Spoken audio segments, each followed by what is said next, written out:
ayan mga sangkayan.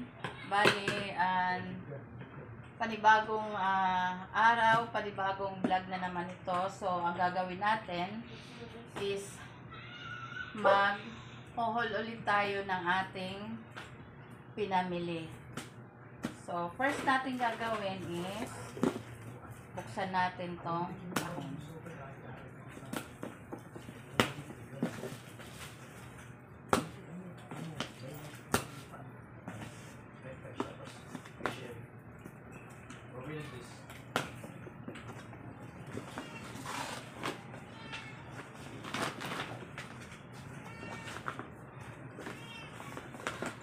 So guys, bali, bumili ako ulit ng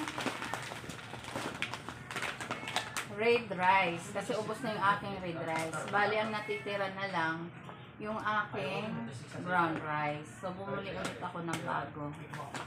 So, nagkakahalaga siya ng 475 pesos. Ayan, 475 pesos. Tapos,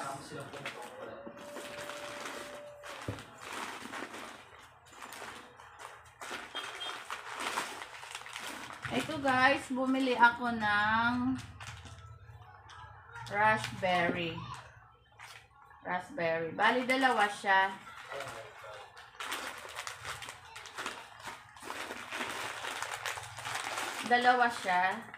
Bali, 50 pesos ang isa.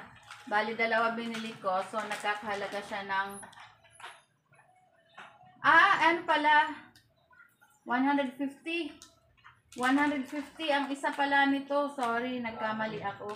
150 pala ang isa nito. So, yung dalawa, nagkakalaga siya ng 300 pesos.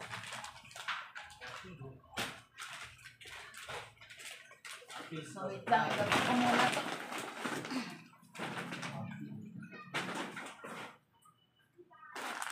So, nagkakahalaga ang raspberry ng 300 pesos. Dalawang balot.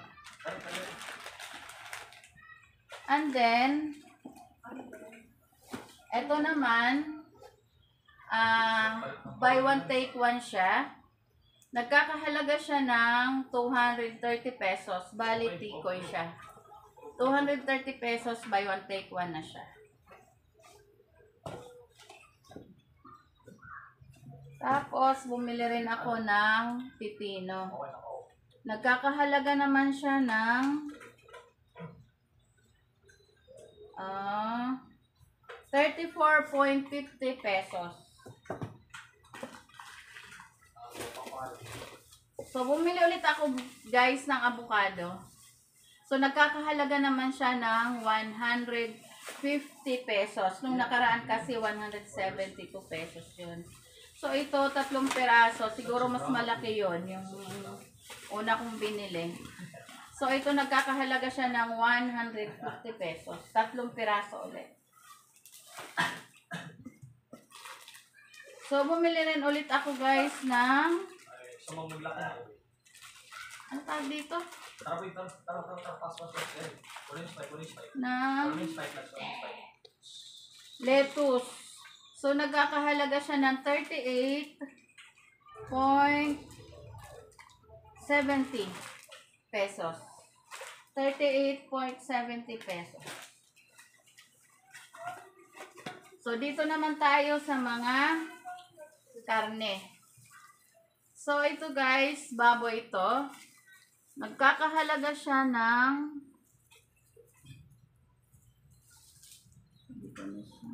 312 pesos.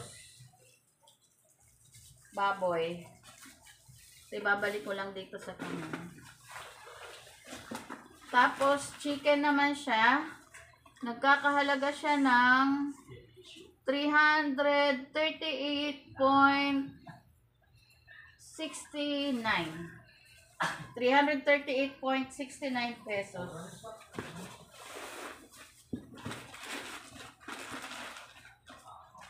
So, ito naman, spicy pepper. Di ko alam kung magkano to. Walang price. Sorry, hindi ko siya Di ko alam kung magkano ang price nito. So, ayan. Ano siya? Spicy beef franks. Beef. Beef din siya. So, pure foods naman siya. Tapos ito, beef. Beef naman siya ng karne. Nagkakahalaga siya ng 198.75 pesos. Beef. Kumbaga, hininiwa nila ng maninipis. Tapos, ito naman, tofu. So, tokwa siya. Nagkakahalaga naman siya ng 50 pesos. 50 pesos yung ganitong tokwa. Hindi ako guys bumili sa palengke ng tokwa kasi ang tokwa kasi sa palengke hindi mo maintindihan ang lasa, minsan na maasim, tapos pag prinito mo siya mabaho ang amoy. So itry namin to yung galing sa Save More na tofu. Titingnan namin kung hindi siya nangangamoy. So, ayan. Tapos na tayo dito sa ating karne at saka sa vegetable. Tsaka sa mga ulam-ulam. So, dito naman tayo sa ating mga prutas.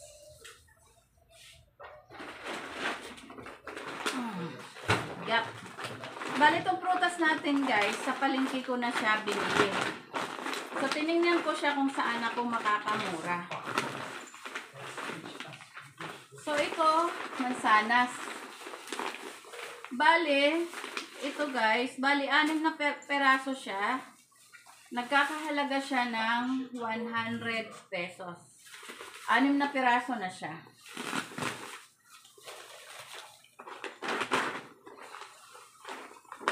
Tapos yun, kalamansi. At saka munggo. Wait lang, tingnan.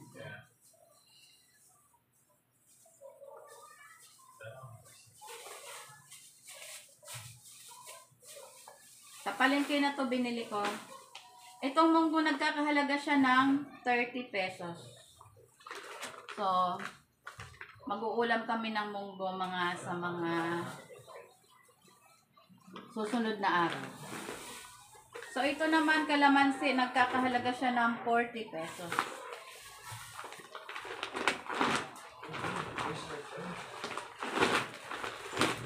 So, ito naman, mangga. So, guys, ito, mangga. Bumili ako, bali, ang kilo nito is 100 pesos. Bumili ako ng 1 kilo na manggang hinog. Nagkakahalaga siya ng 100 pesos.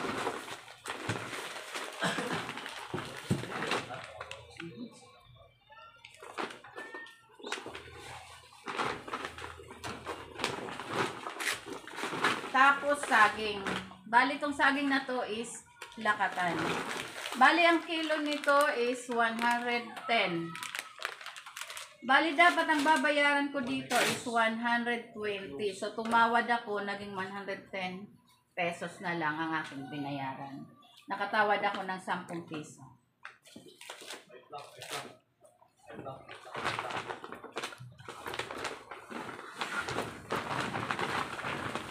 Tapos, kilala nyo to mga sangkay. Alugbati siya, favorite kong gulay to. So, ang ginagawa ko dito, bali ito, nagkakahalaga siya ng 20 pesos. Bali, ang ginagawa ko dito, mga sangkay, ginigisa ko lang siya sa sardinas. Bali, ako lang kumakain nito kasi mga anak ko hindi sila kumakain nito. So, sarap na sarap ako dito sa gulay na to, alugbati. Ngayon, bumili rin ako ng pinya. So, pinabalatan na namin sa palengke kasi nga, mahirap magbalat dito. So, nagkakahalaga siya ng, sa gantong 1 piraso kalaki, Nagkakahalaga siya ng 130 pesos.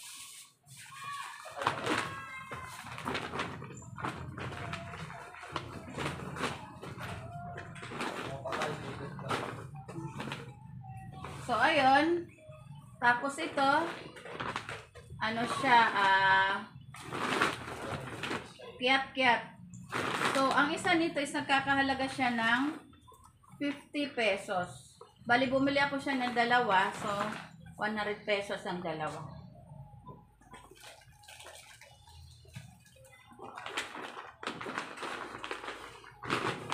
So, ito na ang bili. Ang pakwan. Itong pakwan na ito, sa ganitong kalaking pakwan, pakilo. Pakilo mo siya mabibili dito. So, ang kilo is nagre-range siya ng 70 pesos per kilo.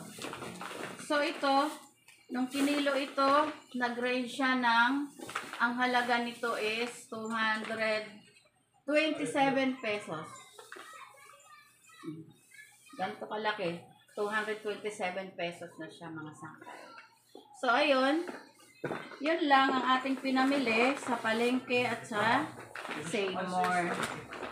So, yun na nga mga sangkay. Dito na nagtatapos ang ating haul. So, yun mga sangkay. Sana huwag niyong kalimutan mag-subscribe. Pindutin ang notification bell para updated kayo sa aking mga videos. Yun lang mga sangkay. God bless. Bye-bye.